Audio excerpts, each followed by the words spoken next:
After you've gone up the Eiffel Tower and seen Notre Dame, there's one attraction you can't miss, and that's the River Seine.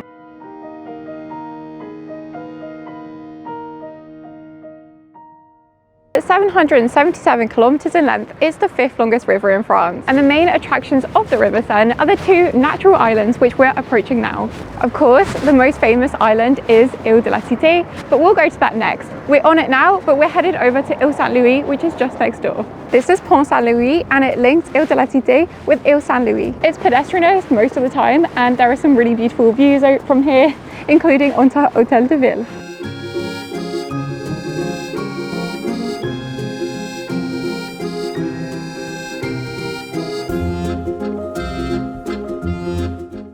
Île Saint Louis is best known for all of its little cafes, bars and boutiques, including one of my favourite coffee shops.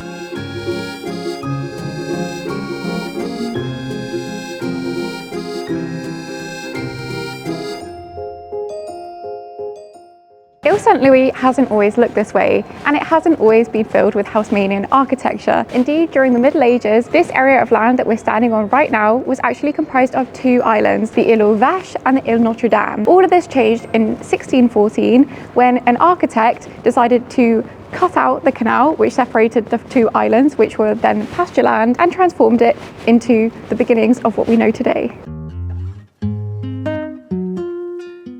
This restaurant's name is a nod to the former use of this island, which was to house cows, because vache in French means cow. Parisian is the most famous product to come from the island, and it's a creamy ice cream, but we won't try any today because it's a bit cold outside.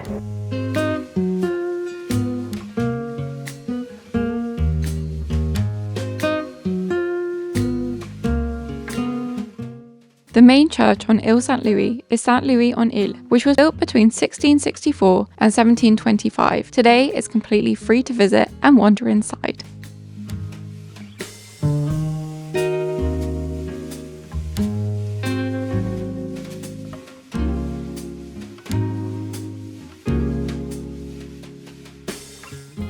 Today, this is the only green space left on Île Saint Louis, which is a far cry from how it would have looked 5 centuries ago. Unlike some of the other spots on the island, this park remains somewhat of a hidden gem, and you can often find a bench to sit down, relax, and enjoy the world go by. In the summer, the quays of these islands are so popular for picnics and just chilling along the Seine.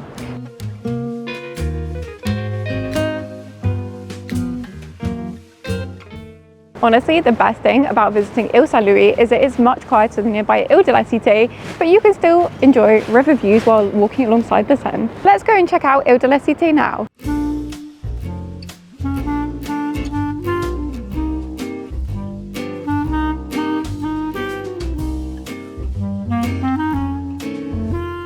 Welcome to the birthplace of Paris, which is actually known as Île de la Cité, and is the largest natural island on the River Seine. This is where you'll find the likes of Notre Dame, Sainte-Chapelle, and during Roman times it was known as Lutetia. They look funny when they're jumping.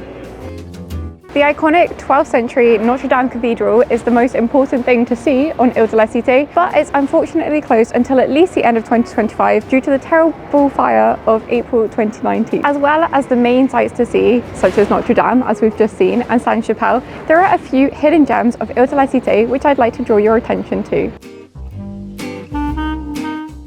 This plaque indicates just how high the water went during the Great Flood of 1910.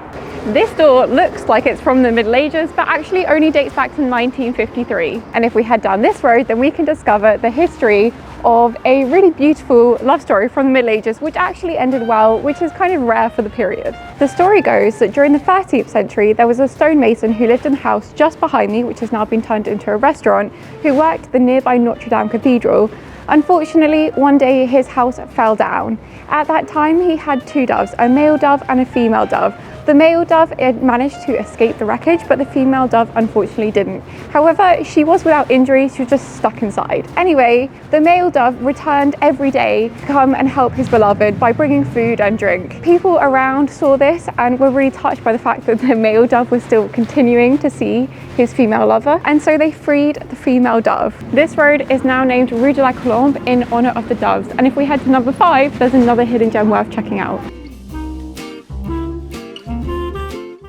This floor marking doesn't look like much and was only rediscovered in 1898 and is basically where the Roman wall foundations were rediscovered in the 19th century.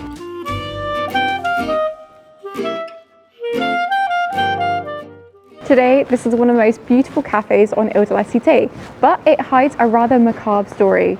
You see, during the 14th century, there was a butcher and barber duo who lived next door to one another. The story goes that students from the nearby Notre Dame chapter started going missing. Now, it was around this time that the butcher started to become well known for his meat pastries. Unfortunately, it was discovered that the butcher-barber duo had something going on where they would take the students and turn them into the pastries. We don't know if that's true or not, but it's a horrible legend from the street. This is Hôtel Dieu, and it's probably the oldest hospital in Paris and dates back to around the 6th century.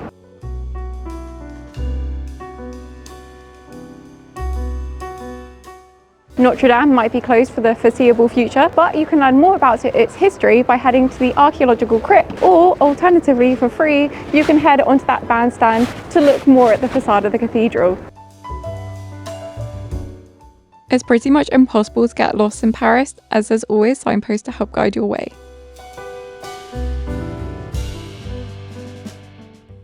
We're in the heart of the Île de la Cité flower market, which is where you can buy all kinds of indoor and outdoor plants. Just around the corner from the Île de la Cité flower market, you'll come across the oldest public clock in Paris.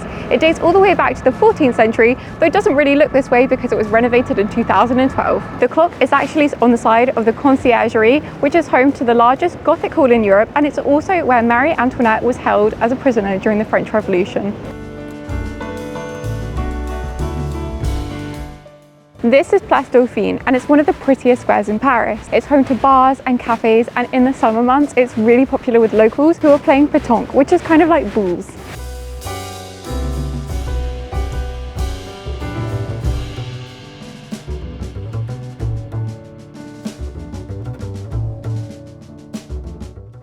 This is Pont Neuf, and despite its name being translated into English as New Bridge, it's actually the oldest bridge in Paris still standing. It connects the Rive Gauche to the Rive Droite.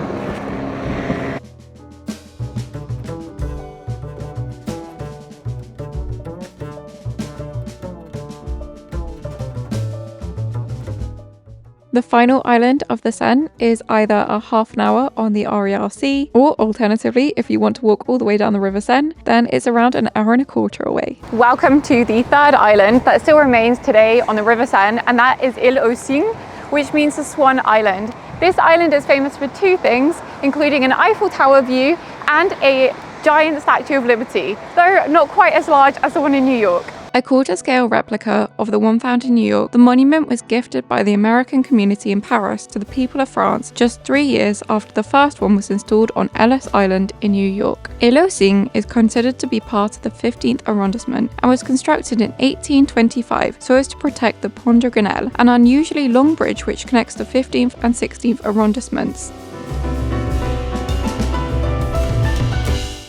Perfect for a run or a stroll. There's even a gym under one of the bridges, and it's best seen in the autumn when the full foliage is all golden views and beautiful hues.